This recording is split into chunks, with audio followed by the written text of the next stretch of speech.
노래했던 시인이 있습니다. 그 등불 다시 한번 켜지는 날에 너는 동방의 찬란한 빛이 되리라. 나의 마음의 조국 코리아여 깨어나소서. 우리나라를 동방의 등불로 노래했던 인도의 시성 타고르의 시입니다. 노벨 문학상을 수상했던 이 타고르는 이 시에 있어서는 그 누구보다도 탁월한 그런 사람이었습니다. 하지만 현실에 자잘한 것, 빨래하든지 식사 준비를 하든지 청소를 하든지 잠자리 정돈하는 것, 이런 일들은 전혀 몰랐던 사람이라고 합니다. 다행히 그의 분신과 또 같았던 충실한 하인이 그를 잘 보살펴 주었기 때문에 그는 시에 몰두할 수가 있었습니다. 어느 날 한 번도 시간을 어기지 않고 항상 그의 모든 허드렛 일을 담당해 주었던 이 하인이 갑자기 일을 나오지 않았던 것입니다. 타고르는 당장 뭘 어찌해야 할지 몰랐습니다. 먹지도 못하고 씻지도 못하고 안절부절해야만 했었습니다. 1시간, 2시간, 시간이 흐르는 동안에 온갖 감정의 널뛰기를 경험하다가 결국 하인을 당장 해고해버려야 되겠다라고 결심을 했습니다. 하인은 정오가 한참 지난 후에야 나타났습니다. 그리고는 아무런 인사도 또는 용서를 빌지도 또 말 한마디도 없이 그저 자기가 하던 일을 시작을 했습니다. 주인인 타고르의 옷을 챙기고 때가 지났지만 식사를 준비하고 또 청소를 했습니다. 타고르는 이 하인이 뭐라도 자기에게 먼저 말해주기를 기다렸지만 그는 묵묵히 자기 일을 수행할 뿐이었습니다. 어이없는 눈으로 이 하인을 바라보던 타고르는 점점 분노가 차올랐습니다. 마침내 하인을 향해서 소리쳤습니다. 자네 지금 뭐 하자는 건가? 모두 다 내놓고 당장 내 눈앞에서 꺼져버려. 이 말을 듣고도 하인은 대꾸도 없이 묵묵히 허드렛 일을 해나갈 뿐이었습니다. 잠시 후에 그는 조용히 타고르에게 말했습니다. 제 어린 딸이 지난밤에 죽었습니다, 주인님.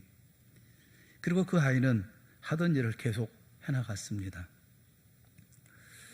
그 이야기를 보면서 마음이 많이 무거웠습니다. 문득 기억나는 게 아내를 장례하고 다음날 직장에 출근하는 그 남편의 뒷모습을 떠올리게 되었습니다. 어쩌면 우리들의 삶이 이런 것이 아닐까 싶어서였습니다. 또는 삶의 브레이크가 걸립니다. 한순간도 더 앞으로 나아갈 수가 없습니다. 가슴은 떨리고 삶은 폭삭 무너집니다. 온몸의 힘은 빠져나갔습니다. 하지만 그럼에도 불구하고 우리는 하던 일을 계속 해나가야 합니다. 타고르의 하인처럼 모든 슬픔을 가슴에 묻고 충분히 슬퍼할 틈도 없이 다른 가족의 생계를 위해서 그냥 앞으로 나가야 할 때가 있습니다. 인생의 이런저런 일들이 불쑥불쑥 내 앞을 가로막습니다. 그러나 세상은 내가 회복할 시간도 마음 정리할 시간조차 주지를 않습니다. 그저 처량하기만 합니다. 우리나라에 대한 새로운 별명이 생겼습니다. 그 새로운 별명이 뭐냐면 바로 대한민국이라고 합니다. 대한민국이 아니라 대한민국, 마음에서 욱하고 올라오는, 그래서 대한민국이라고 하는 별명이 있다고 그래요. 살면서 욱하는 그런 감정을 느끼는 사람이 많아졌고 또 충동적인 분노 표출도 증가하고 있다고 합니다. 강력범죄, 우리나라에서 벌어지는 대부분의 강력범죄의 거의 절반이 우발적 동기에 의해서 일어난다고 합니다. 흔히 우리가 말하는 화가 난다라는 말을 잘 살펴보면 이 말에 주어가 없습니다. 누구라는 주어가 없습니다. 그냥 이 화가 주어입니다. 자기 인생을 꿈과 소망, 비전을 품고 의욕적으로 살아가는 것이 아닙니다. 계획하고 준비하고 잘 다져진 삶을 살아가는 것이 아닙니다. 어쩔 수 없이 마치 막다른 골목으로 쫓겨가듯이 혹은 감정에 휘둘려 살아가고 있는 그것이 우리들의 삶인 것처럼 느껴질 때가 참 많습니다. 그래도 인생은 계속 되어져야 하기 때문에 하루가 시작되어지면 또 다른 일을 시작을 합니다. 오늘 본문의 이스라엘 백성들은 어떤 마음으로 인구조사에 응하고 있을까요? 방금 백성 중에 2만 4천 명이 연병으로 죽임을 당했습니다. 2만 4천 명이 죽었다고 하면 이스라엘의 거의 대부분의 가정, 모든 가정에서 초상을 치르지 않은 가정은 거의 없다는 말일 것입니다. 집집마다 곡하는 소리가 넘쳐났고 그저 길을 가다가 지나가던 사람과 눈만 마주쳐도 그저 서로의 입장을 이해하는 것 같아서 눈물이 주르르 흐르는, 누가 누구를 위로할 수 없는, 모두가 깊은 슬픔에 잠겨 있었던 그때가 바로 이스라엘 백성들의 심정이 아니었겠습니까? 그런데 바로 그런 때에 하나님은 모세와 제사장의 아들 아론의 아들 엘르아살에게 명령하십니다. 이스라엘 중에 20세 이상으로 능히 전쟁에 나갈 만한 모든 자를 계수하라 라고 명령하시는 것입니다. 모든 백성이 넋이 나가 있습니다. 위로가 필요합니다. 격려가 필요합니다. 좀 쉬어야 합니다. 그리고 슬픔도 좀 정리해야 되지 않겠습니까? 그런데 당장 호구조사를 해야 할 판인 것입니다. 그렇다고 하나님께 뭐라고 항의도 할 수가 없습니다. 왜냐하면 이 모든 일은 자신들이 자초한 일이었기 때문에 그렇습니다.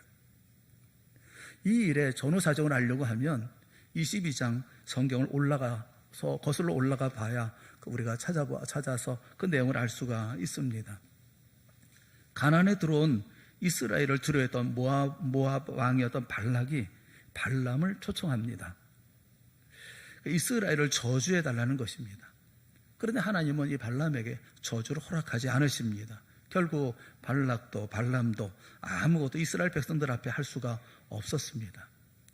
그런데 민수기 31장 16절 말씀을 보면 발람이 인간적인 술수로 이스라엘을 무너뜨릴 수 있는 모략을 발락에게 귀뜸해 준 것을 우리가 알 수가 있습니다. 한번 우리 다 같이 한번 보겠습니다. 민수기 31장 16절 같이 시작. 보라, 그를 따라 이스라엘 자손을 부올의 사건에서 여호와 앞에 범죄하게 하여 여호와의 회중 가운데 연병이 일어나게 하였느니라. 발람의 계교로 말미암아 연병으로 2만 4천 명이 죽게 되는 일이 생겨났다는 것입니다.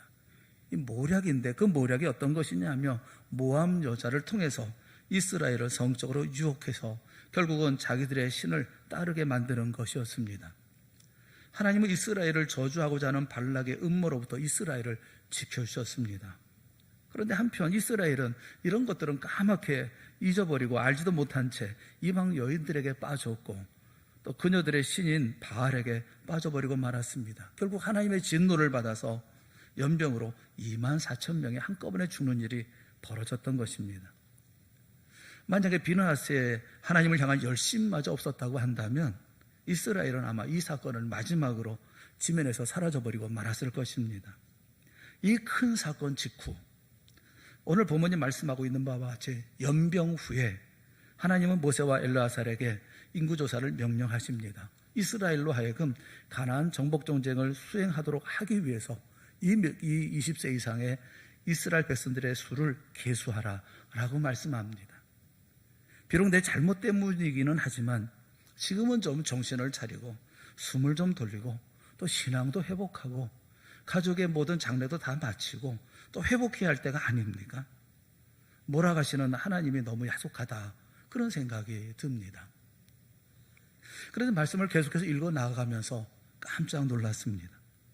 왜냐하면 인구조사의 결과 때문에 그렇습니다. 인구조사의 결과는 민수기 26장 51절에 이렇게 말씀을 하고 있어요. 이스라엘 자손의 계수한 수가 60만 1730명이었더라 라는 말씀이었습니다. 말씀을 읽으면서 소름이 돋았습니다. 왜 그런가 하면 이 인원이 전에 계수했던 인원과 크게 차이가 나지 않기 때문에 그렇습니다. 민수기 1장 45절 46절에 있는 말씀 우리 한번 같이 읽어보겠습니다. 다 같이 시작. 이같이 이스라엘 자손이 가문을 따라 20세 이상으로 싸움에 나갈 만한 이스라엘 자손이 다 계수되었으니 계수된 자의 총 계는 60만 3550명이었더라. 민수기 1장에는 이 말씀은 이스라엘 백성이 애굽 땅을 나온 후 둘째 해, 둘째 달, 첫째 날 애굽을 나온 이스라엘 백성의 20세 이상 전쟁에 나갈 수 있는 사람들의 수를 계수한 수입니다. 그 수가 60만 3,550명이었다는 것입니다. 그런데 그로부터 40년이 지난 지금 가나안 땅에 들어가기 전에 다시 20세 이상 전쟁에 나갈 수 있는 사람들의 수를 계수해보니 60만 1,730명이었다라고 말씀합니다. 그 차이는 고작 1,820명 뿐이었습니다. 40년 광야 생활 동안에 이스라엘은 온갖 우여곡절을 다 겪었는데 계속해서 60만을 유지했다는 것입니다. 그들이 죄를 범하든, 그들이 기근 가운데 있든, 그들이 어려움을 당하든, 전쟁을 치르든 해마다 그 인원을 계수했다면 해마다 그 인원은 60만이 넘었을 것입니다. 오늘 계수된 이들도 광야에서 태어난 이들이 대부분이었을 것입니다. 그런데 40년 동안 그 인원의 수가 변화가 거의 없었다는 것이 놀랍기만 합니다. 집 나서면 고생이다, 그런 얘기를 해요. 40년 광야는 인구가 줄어들 수 있는 충분한 여건과 시간인 것입니다. 무엇보다도 그동안 이스라엘 백성이 광야 40년 동안 저질렀던 일들이 뭡니까? 그동안 얼마나 많은 이들이 하나님의 징계로 죽임을 당했습니까? 출애굽기 32장에 보면 시내산에서 금송아지를 만들어 경배하다가 3,000명이 한꺼번에 죽임을 당합니다. 이것을 시작으로 헤아릴 수 없이 많은 이들이 죽임을 당합니다. 민수기 13장 14장 말씀에 보면 정탐꾼 사건이 있습니다. 가데스 바네에서 여호수아와 갈렙을 제거한 10명의 정탐꾼과 이스라엘 백성들은 애굽으로 돌아가자며 밤새도록 소리 높여 통곡합니다. 그러다가 하나님께 심하게 야단을 맞습니다. 그리고는 어처구니 없게 이제는 뜯어 말리는데도 불구하고 다시 이번에 올라가겠다고 해서 가나안으로 올라갔다가 아말렉 사람들과 가나안 사람들에게 죽임을 당하고 쫓겨납니다. 민수기 16장 17장에 보면 고라와 다단과 아비람과 온이라는 사람이 반역을 일으킵니다. 지휘관 250명과 함께 모세에게 반기를 듭니다. 이 일로 말미암아 지휘관 250명뿐만 아니라 전염병으로 이스라엘 백성 가운데 14,700명이 죽습니다. 민수기 21장에 보면 불뱀 사건이 있습니다. 이스라엘 백성들이 불평합니다. 이곳에는 먹을 것도 없고 물도 없고 만나라는 하찮은 음식밖에 없구나 라고 그들은 길로 말미암아 한탄하고 불평을 쏟아놓다가 불뱀에 물려 죽습니다. 성경은 불뱀에 물려 죽은 자가 많았다, 그렇게 말씀을 합니다. 그리고 민수기 25장 우리가 읽었던 말씀 그 전장에 보면 시딤에서 우상 숭배를 하다가 24,000명이 연병으로 죽임을 당했다라고 말씀합니다. 이스라엘은 끊임없이 범죄를 저지르고 그때마다 많은 사람이 심판을 받아 죽습니다. 그런데 그럼에도 불구하고 놀랍게도 하나님은 이스라엘 백성들의 숫자를 거의 원래대로 지켜주셨습니다. 잃어버린 것은 아무것도 없었습니다. 사랑하는 여러분, 삶에 쫓기고 인생에 쫓기고 세상에 쫓기고 살면서 그래서 여러분 무엇을 잃어버리셨습니까? 인생 살아오면서 많은 것을 상실한 것 같고 쫓겨 살면서 많은 것을 잃어버렸다고 생각하지만 여러분 곰곰 돌아보면 무엇을 잃어버리셨습니까? 많은 순간 우리는 우리의 삶에서 벌어지는 큰일들에 정신이 팔려서 정말 보아야 할 것을 보지를 못합니다. 민수기의 이스라엘처럼 사건 사고가 끊이지 않고 그때마다 이렇게 많은 사람이 죽는 것을 보면 좌절할 수밖에 없습니다. 20명이 죽는 게 아닙니다. 죽어도 규모가 1,000명, 10,000명이 죽습니다. 민족이 살아남을 수가 없습니다. 그런데도 불구하고 그 인원이 유지가 됩니다. 하나님은 중요한 순간마다 여호수아와 갈렙 그리고 비누아스처럼 하나님을 향한 열심을 가진 사람들을 보내주셨기 때문에 그렇습니다. 또 심판으로 죽은 사람의 수만큼 새로 아이들이 태어나게 하고 자라게 하셨기 때문에 그렇습니다. 그래서 이스라엘의 삶이 마치 흐르는 생수의 강물처럼 마르지 않고 끊임없이 흘러가게 하셨던 것입니다. 사랑하는 여러분, 이 두 번째 인구조사 결과가 나오기 전까지 이들은 깨닫지 못했습니다. 이렇게 하다가는 이스라엘 백성이 없어질 거야. 이러다가는 우리가 광야에서 망할 거야. 할 수가 없어. 갈 수가 없어. 이게 도대체 왜 이렇게 하는 거야? 라고 얘기하고 있었지만, 그러나 결과를 놓고 보니 하나님이 이스라엘 백성들을 계속해서 지키시고 보호하고 계셨던 것입니다. 그래서 참된 하나님의 자녀들은 당장 눈에 자극적으로 다가오는 부정적인 것만 볼 것이 아닙니다. 하나님의 섬세한 보호와 은혜도 볼 수 있어야 한다는 것입니다. 우리 모두 지금까지 나와 내 가정과 우리 교회를 지키시고 보호하시고 은혜 가운데 돌봐주신 주님을 보는 눈을 갖게 되기를 주님의 이름으로 축원합니다. 끊임없이 몰아치는 파도처럼 온갖 복잡하고 감당하기 어려운 일들 속에서 여전히 내 길을 걸어갈 수 있는 것, 그것은 주님이 나와 함께 있음을 보는 눈입니다. 오늘 우리의 건재함이 그것을 웅변으로 간증해주고 있지 않습니까? 그러고 보면 성경을 보면 모든 것이 다 끝장나 버릴 것과 같은 그런 경우가 수도 없이 많은 것을 우리가 볼 수가 있습니다. 하나님이 세상 모든 것을 창조하시고 그리고 가장 그 창조의 꽃처럼 사람을 만드셨습니다. 아담과 하와를 만드시고 에덴 동산에 있게 하여 주셨습니다. 그런데 그렇게 사랑했던 그 사람들이 하나님을 거역합니다. 모든 것이 끝장날 것 같은 그런 순간이었습니다. 하나님은 이 땅에 관영한 심판을 보지 못하셔서 마침내 홍수로 심판을 하십니다. 이 세상이 끝장날 것 같은 그런 순간이었습니다. 아브라함은 그의 아들 이삭을 제물로 바치라는 명령을 받고 선택의 기로에 섰을 때 이것은 세상의 끝과 같습니다. 바로가 모든 히브리 남자아이를 죽이라고 명령했을 때, 황금 송아지 사건으로 하나님이 모든 이스라엘 사람들을 멸절시키기로 결정하셨을 때, 아간의 죄로 인해서 이스라엘이 가나안 정복이 멈추어 버릴 뻔했을 때, 하나님의 심판의 도구였던 그런 바벨론에 의해서 예루살렘 성전이 무너져 버렸을 때, 이를 헤아릴 수 없이 많은 위기의 순간들이 있었습니다. 모든 것이 다 무너지고 모든 것이 다 끝장날 것 같은 상황이었는데, 그러나 그 모든 순간마다 하나님은 항상 은혜로 개입하셨습니다. 거짓말로 인해 위험에 처한 상황 속에 개입하셔서 오히려 아브라함을 거부가 되게 하십니다. 이삭을 대신할 제물을 예비하십니다. 히브리 남자 아이 중에서 모세가 살아남게 하십니다. 아간의 죄에도 불구하고 가나안 정복을 가능하게 하십니다. 바벨론에 사로잡혀 갔던 이들이 돌아오게 하십니다. 아담과 하와의 범죄, 그러나 하나님은 예수 그리스도 우리 주님을 이 땅에 보내십니다. 이렇게 성경은 우리 인간들이 하나님께 반역하거나 죄를 지음으로 인해서 어떤 구속사가 멈추어 설 뻔한 순간들을 수없이 많이 이야기하고 있지만, 그런 순간순간마다 하나님은 은혜를 베푸셔서 다시 그 구속사가 계속될 수 있게 해주셨던 것입니다. 사랑하는 여러분, 여러분은 어떻습니까? 여러분은 이 말씀 앞에 할 말이 없습니까?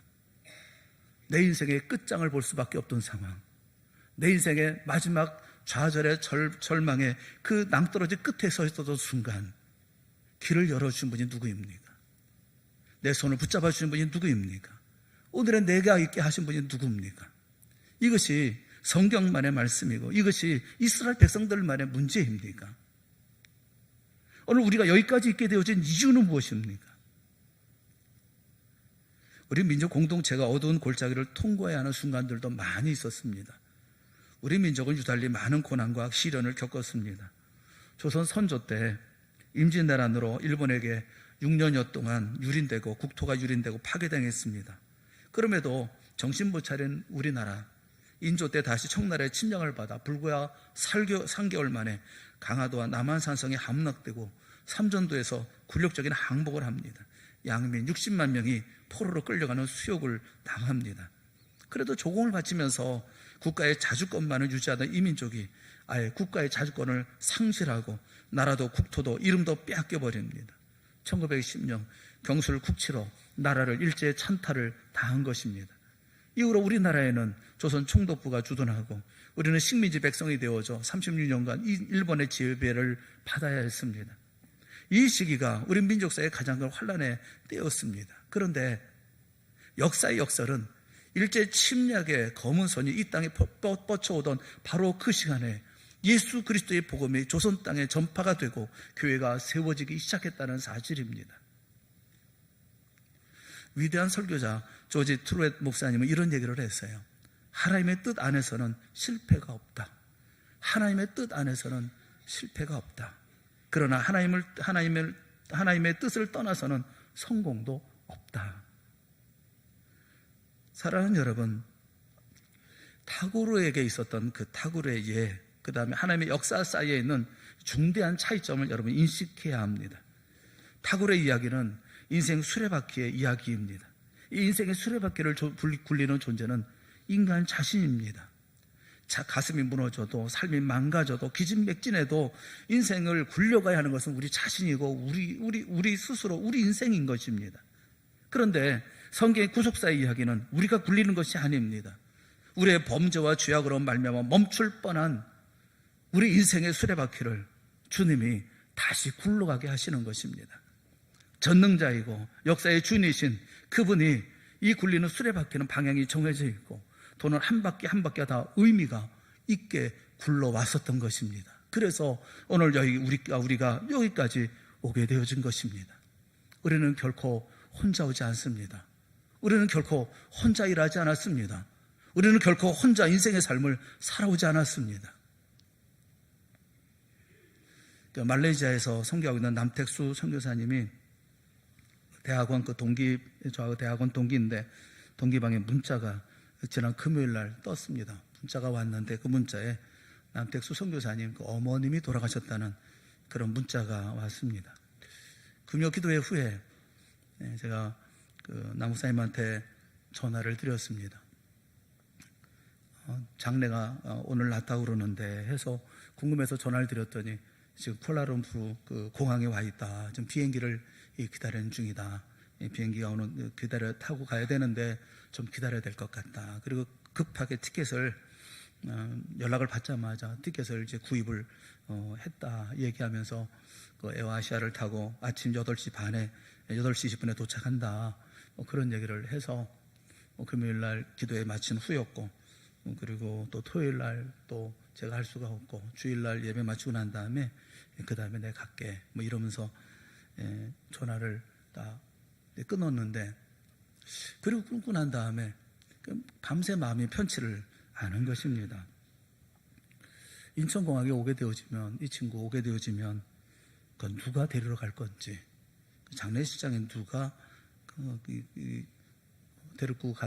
데려다 줄 건지 어떻게 갈 건지 이 친구 경황도 없고 돈도 없고 어떻게 해야 될 건지 마음속에 그 마음에 왜 그때 전화할 때 내 도울 일이 없을까? 내가 뭘 좀 도와주면 안 되겠니? 이렇게 물어봤었어야 되는데 왜 내가 그걸 못 물어봤을까? 밤에 잠을 제대로 못 자고 아무래도 안 되겠다는 생각이 들어서 토요일 날 새벽에 전화를 좀 했어요. 근데 비행기를 탄 지 통화가 도무지 되지가 않습니다. 불안하고 안쓰럽고 그래서 아무래도 안 되겠다. 내가 데리러 가야 되겠다. 그래서 어제 새벽에 일어나서 아내를 깨워서 그래서 그 스타렉스를 끌고 짐도 있을 테니까 그래서 인천공항으로 나갔습니다. 계속 연락이 되지 않으니까 우리가 나와 있는지도 모를 텐데 무조건 8시 20분에 쿠알라룸푸르에서 오는 비행기가 있다니까 그거 가서 도착장에 가서 무작정 이제 기다리고 있었죠. 비행기가 도착한 지 한 1시간 정도 거의 기다렸는데 늦음하게 나오더라고요. 나오는데 그 소소한 모습을 가지고 이렇게 나오는 모습을 보니까 너무 안타깝고 불쌍하기만 한 거예요. 하나님의 일 한다고 선교한다고 해외 나가서 자기 어머님 임종도 지켜보지 못한 그런 친구를 보니까 참 너무 안 됐더라고요. 그래서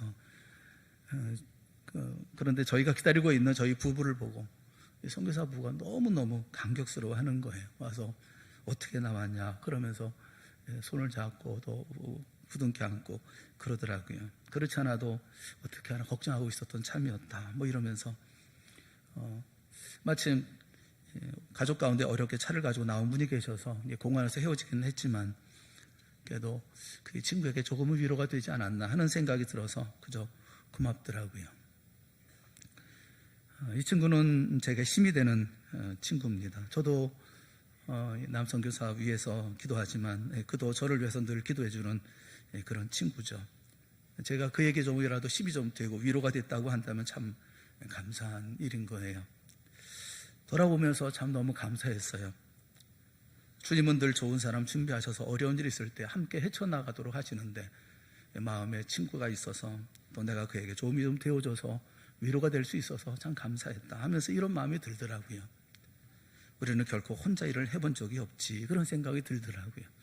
늘 주님과 함께하고 주님의 도우심이었고 주님의 채워주심으로 우리가 감당하지 않았습니까? 우리는 결코 혼자 길을 가본 적이 없어요. 좋은 사람 주시고 좋은 친구 주시고 좋은 가족 주시고 사랑하는 아내, 사랑하는 남편, 사랑하는 자녀들, 그래서 기쁨과 감사와 찬송으로 가게 하셨던 것이 아닙니까? 사랑하는 여러분, 오늘 우리에게 주어져 있는 일들이, 내가 만나는 모든 일들이 결코 그것이 좌절할 만한 일들인가요? 이것이 내가 모든 것을 포기해야 할 만큼의 절망적인 일들인가요? 그렇지 않습니다. 주님은 지금도 나와 함께 계시고 주님은 지금도 나에게 사랑하는 사람들을 함께 있게 하시고 주님은 지금도 나에게 동역자를 허락해 주셔서 그 모든 일을 감당하게 하시는 거죠. 우리는 오늘을 보지 않습니다. 우리는 현실을 보지 않습니다. 우리는 내일을 보고 미래를 보고 영혼을 보며 사는 사람들입니다. 존 버년의 철로역정을 보면 주인공 크리스찬과 신실이 길을 가다가 허영의 도시를 지나갑니다. 허영의 도시에는 금은 보석으로 가득해요. 그런데 이 두 사람은 견늘질도 하지 않습니다. 오직 앞만 보고 갑니다. 앞에 있는 새 예루살렘의 영광과 시온의 영광, 또 궁극적인 천국의 영광을 바라보면서 그들은 길을 가고 있었기 때문에 그렇습니다. 유명한 설교가 스펄전은 우리가 훗날 천국에서 누리게 될 영광을 생각보다 성경이 많이 묘사하고 있지 않더라 라고 얘기를 해요. 그러면서 그 이유를 설명합니다. 왜 하나님께서는 왜 성경을 통해서 우리가 천국에서 누리게 될 큰 영광, 그 영광을 그렇게 말씀하지 않을까?